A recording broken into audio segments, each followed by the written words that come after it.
Hi, my name's Diane and this is Trudy Buckley. You all know her as Trudels. Or Trudy Palmer, which has been my name for 22 years, because I met her when she was about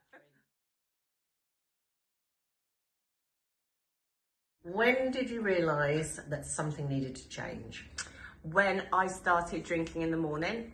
So I was always a party animal, and then it started drinking in the morning was when I realised that I was over the line. Yeah, there was a problem. Yeah, I couldn't leave the house without a glass of wine in the morning. At the end, I don't know how slowly that built up, because the way I remember it now is that's just, I had to have wine to get out. But that was in the last 2 years before I stopped. And how did you protect your mental health on your healing journey?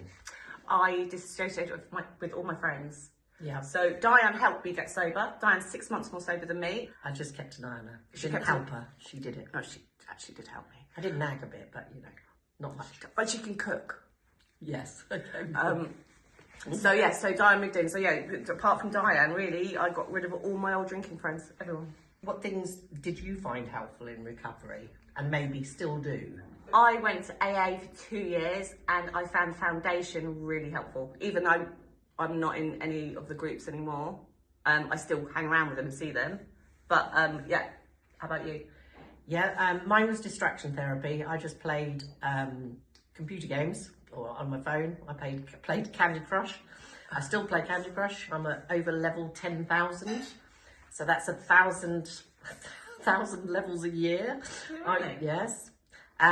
It stops me thinking about anything that's worrying me. It just stops me. So, and officially that would be distraction therapy, which works very well. I started painting.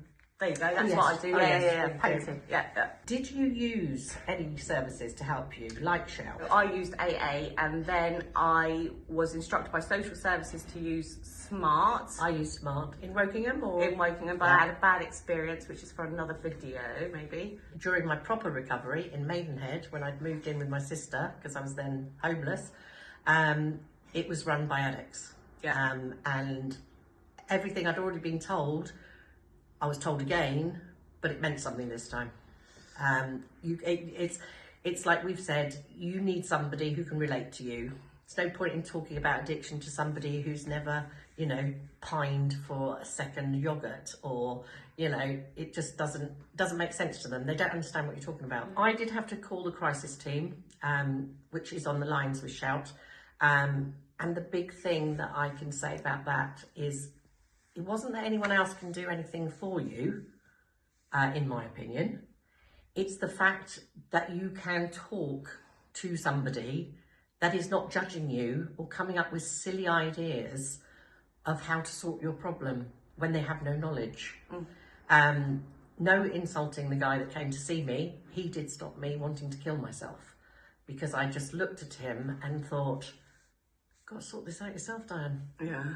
And I did. But it was having somebody to voice it to. That's why we're doing these videos, to make it open and not anonymous. Yes. Neither of us have a problem talking about this, but it may not be the same for our family members or for people that know us that don't want to be associated, because lots of our friends that drank used us as a yardstick to cover up their own alcoholism. As we did then. Yeah. And so, there's still a lot of stigma about it, but addiction is going to happen if you drink as much as we did on a daily basis. Yes. You're lucky if you can go all through your life without getting addicted to alcohol, because it's a drug.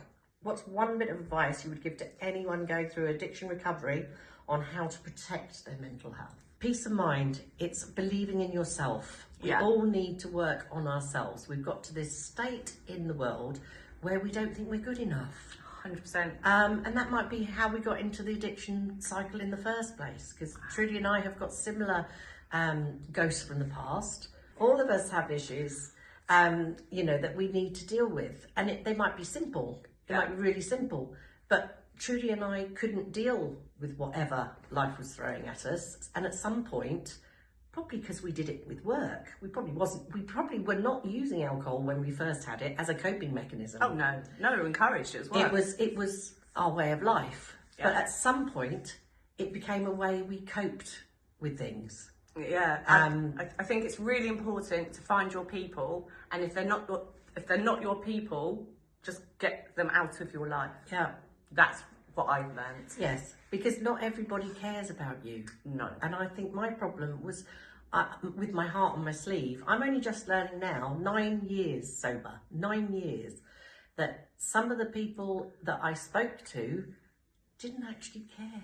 No. That we're all human. Yeah. That's very important. We are all human. Stop thinking you're not as important as the next person to sort your problems out.